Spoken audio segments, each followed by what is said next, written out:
why did the ones that have gone back up go back up? What's driving it? And so what we've done here is we've got a TCG player. We're looking at just the cards from the set, and we're sorting high to low. I am taken aback but not surprised, Jake. And so what we've done here is we've got a TCG player. We're looking at just the cards from the set, and we're sorting high to low. I am taken aback but not surprised, Jake, that the treasure token, which was the Asian exclusive token set that was released. You'll see the others. They are not as high, but they are up there on the list right here. Obscura treasure token, Riveteers treasure token, Brokers. All the families got their own. Have the name of the family on the token. But this one sort of stood alone. The treasure token of a goblet full of Halo. Because it doesn't have a freaking name with something on it. It just looks cool. It just looks cool, right. Edgar nailed it. These are the Southeast Asia exclusives. This is something that they have done sparingly, but over the last year, they have done quite a bit, which is the Japan or Southeast Asian exclusive token sets. It's pretty sweet. Looks cool, but you don't need it at all to play the game. Right. Looking up next, you're going to see a lot of cards here that are expensive because they look cool. But these gilded foils, Jake, honestly, when the gilded foils came out, I was like, this is hype, they look cool. However, they're going to fall and I'll pick them up then. Jetmir ended up being the one that's like CEDH playable commander. Very strong commander in general. Unlike some other stuff, it hits the bottom and then starts to trend back up. Didn't get any lower than the high 20s, low 30s. Yeah, so what that means is that you had a lot of buying pressure that came in when it hit sub 30, because it goes into 29, and it bounces off 29, which means that everybody pretty much had their sights set on that card, and they said, if it goes below 30, I'll buy it. And that's what happens when you have not a lot of copies of a certain card. You got this gilded foil version. What's the cheapest just Jetmir that isn't a special version? $5. $5 for the mythic base copy right here. And that makes sense, because it's printed into a set that's going to have a ton, and I mean an epic ton of different variants, right? I mean, we're looking at all the different Jetmirs that exist from one single set that came out. The fact that the card holds a $5 price, even though it's a mythic, I'm pretty impressed. And it's a cat demon. That's a good creature type. So you're looking at commander really driving these top 5, 6, 7. Gilded foil Rafine, same category as the Jetmir. Playable commander. This one hasn't really taken off in the same way. But Look at that. It had like some people take interest, and then it just kind of died off a little bit. It was moving simultaneously to Jetmir, but Jetmir actually has high playability at sweaty levels, whereas Rafine is a really solid commander choice. Good, strong commander, but isn't going to go take down any CDH tournaments, at least as of yet. Just because of what it does. I mean, look at the difference. Let's analyze the cards themselves for a while. Jetmir is essentially a play after you've got your entire setup ready to go enchantment. +3/+0, vigilance, trample, and double strike as long as you control 9 or more creatures. That's insanity. That's so strong. For 4 mana, once you've got 9 tokens on the battlefield. He just has good stuff built in. Right. He levels up based on your board state. But then when you look at Rafine, Rafine's still strong because that whenever you attack ability doesn't mean that Rafine has to attack, so it can still come down once you're set up and ready to go. Buzzfuzz makes a good point with Jetmir. He does count himself, so you only need 8 tokens on the battlefield, correct? That is true. So Rafine can still come down and do the same thing, but target attacking creature connives is just not going to win you a game straight up, whereas Jetmir can come down and win you the game ready to go. We also had that big Lord Xander. Oh yeah, we're going to get there. Yeah, I'm actually kind of shocked that Ziatora is still up here, chat. Has anybody played Ziatora? Is this a really strong commander and I'm just completely undervaluing it? I mean, it's got a lot of potential with cards like Ride the Raging Storm. Ride the Raging Storm creates a 5/1 at the beginning of your turn, and then Ziatora, you can stack the triggers in an order that lets you sacrifice that 5/1 before you need it to for its own ability, because Ride the Raging Storm goes back into the stuff. Stack this stuff, sack your right, 5 damage to any target, and create 3 treasure tokens. I can see the power. It's wild to me that a 6 mana commander nowadays that doesn't have any cost reduction built into it can command this kind of price. I think the reason is because we're looking at gilded foils, versus the cheapest possible price of the card. We're looking at the collector's versions, because when we do these year retrospectives, we have to look at the most expensive value pieces in there. Ziatora is a $2.50 card to go just pick it up. It's that commander in this treatment that is commanding the price. Walter, give me an animal fry and a strawberry shake, please. And thank you for the $2 super chat. Oh yeah, mustard bun. I'd like a chocolate shake. Double with a mustard bun, please. Double would be good. I can't avoid the animal fry. Giada Font of Hope. This is the Angel Commander, right? Is there another Angel Commander for us to even consider? I've played this deck. I have Giada built on Brawl, Historic Brawl, on Arena. The deck slaps. Yeah. The deck absolutely destroys. It's a guaranteed mana dork for your angels in the command zone. That and every angel you control enters with a counter on it for each angel that's already there. A white Ardent Scales mana dork. It's very strong. It's very good. It's like having a mana rock in your command zone. Like, if I could play a mana rock in my command zone, I probably would do it. Yeah, dude. The moment that Jake gets a legendary creature Soul Ring, he is going to be full mast. And everyone will. Everyone will. I would probably play Llanowar off as a commander if I could. You know, it's like you could just, there are cards extra like if you've got a big creature on the battlefield. Yeah, there's what is it? Glanra? Is that its name? It costs 3 and it adds 2, and you whenever it's a creature power 6 or greater, you draw a card off it. Oh, the new one. You're talking about yeah, I know what you're talking about. The one from Brothers War. Yeah, or it might be a Commander Legends or something. It's a green card. I think it has partner. Gwen, that's what you were talking about, right? Add 2 mana in any combination of cast creatures and cast creatures spell 5. No, it's like that. That's good too. It's like that. You type in Glanra. Type partner, type elf, right? I believe. Yeah. Glanra. Add a green when you spend it to cast the CMC 6 or greater. It's not bad. I like the one you draw. Draw the cast, bro. Draw on the cast. Let's go back to new. And it has partners, so you can make it not mono green, which is good. So it makes sense that a highly playable commander in its showcase foil edged version is going to command a nice little price. Can we talk about Lord Xander, the overhyped? The overreacted to? Pretty wild. This card is just good, though. It's pretty good. It's still a strong card, don't get me wrong, but it does cost 7 mana in colors where you're going to need treasure or rocks to get there. Yeah, artifact pile. I remember when it is in the colors for treasure. Everybody freaked out so hard when this commander came out. Oh my god, it's going to break it. I played against this a couple times. It was overhyped. At this point, it's still at a good price. I mean, it's the 6th most expensive card in the set. Imagine a world where you create your own card sleeves.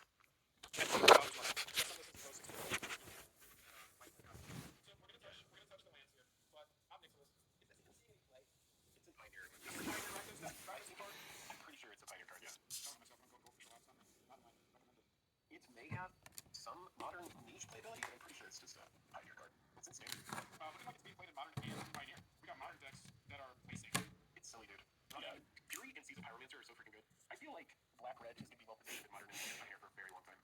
Like, a very long time. Because You got Ragavan. yeah, not only do you have Ragavan, but like the Spyro and Fury, and then stuff like Lightning Bolt and Terminate are just stupid. Just stupid. I mean, the thing is the showcase foil etched version of it, the coolest art, about $20. Past that, we've got Ledger Shredder, and we all know what happened with Ledger Shredder. This card came out. That's a constructed card. Sincerely underhyped, but it came out, it absolutely exploded in extended formats. 4 of, obviously, that's why a rare from this set is holding a $20 price point. Yes, it's the extended, but I bet it's not too far down. Yeah, Ledger Shredder right here, $10, market 15. Yeah, that's the card you want 4 of. Right, you want the 4. Yep. I'm actually not surprised by this list. I've played against that. Modern Commander Standard.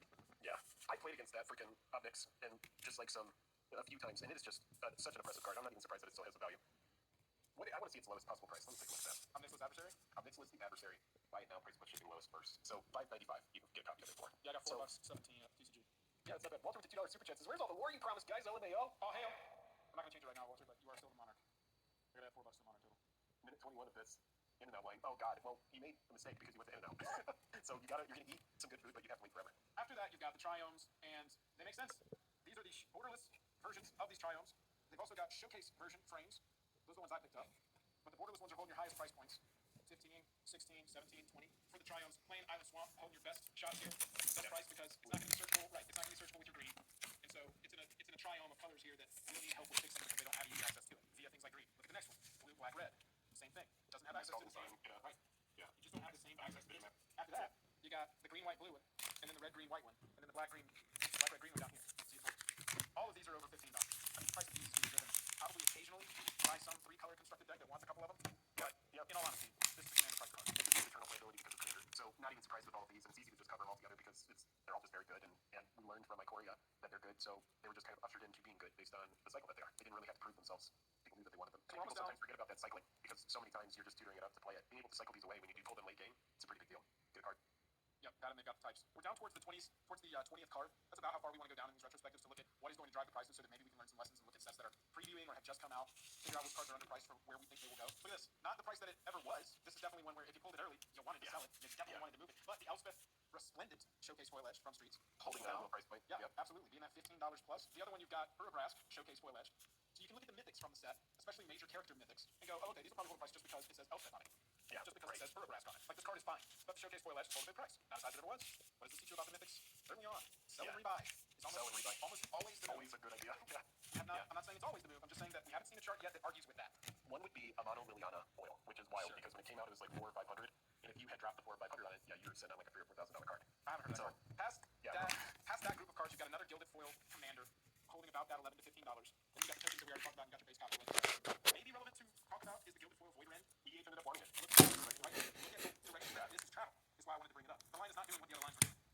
Yeah, no, it's this card. It's play. It says it's countered. Yeah. Destroy a non-land permanent and instant speed 3 mana. Yeah, this was a new card. I love that. That's a good low risk pickup. Copy of Void Ren under 3. That seems like something that your collection will like if you're ever in those colors in Esper. I love this. I mean, look, the line looks really big for the signature. It's 8, 10, 12, 14, 16. It's not like crashing and exploding, right? Yeah. But, I mean, from 8 to 11, yeah, I think that this is honestly in a pretty decent pickup range right now. Because it's, in a year, this uptick will be small compared to where it goes if, number 1, this doesn't get reprinted. Number 2, it's obviously not going to be reprinted in the Gilded Foil treatment. They pretty much, they pretty much keep the treatments solely to the set. They'll have a new treatment next time, or new cards in the same treatment. But this version of Void Ren, you can scalpel that we get another version like this. That's a pretty good read because we see, like, look at that. We had that bounce off the bottom. It comes back up and then it dips down again. And at that point, we had a chance at does it keep bottoming out? But no, it actually just continues to trend upward. Yeah, that's an interesting card to watch. I don't look at the sales on this one. I'm seeing near mints for 15, near mints. My dog. Ooh, those light plate foils for under 8 is nice. Somebody saw a listing of this for $9.75 and was like, yike! As early as the beginning of the month, we saw Void Ren Gilded Foil. Oh, yeah, really good condition. Centering's a little off. You got some damage here along the left side. Yeah, I do see a Gilded here on eBay sub 10. And then I see the showcase version as low as under $4. So takeaways from a year removed of Streets of New Capenna. What can drive prices and sets? Premium versions of playable commanders. The mythic characters from the set. I mean, we've got Avi, Elspeth, and Urabrask all right here, and only one of them is actively being played. And from 6 clicks on Gold, some very playable mid-range Shredder. And we all know what happened with Ledger Shredder. This card came out. That's a constructed card. Sincerely underhyped, but it came out. It absolutely exploded in extended formats. 4 of. Obviously, that's why a rare from this set is holding a $20 price point. Yes, it's the extended. I bet it's not too far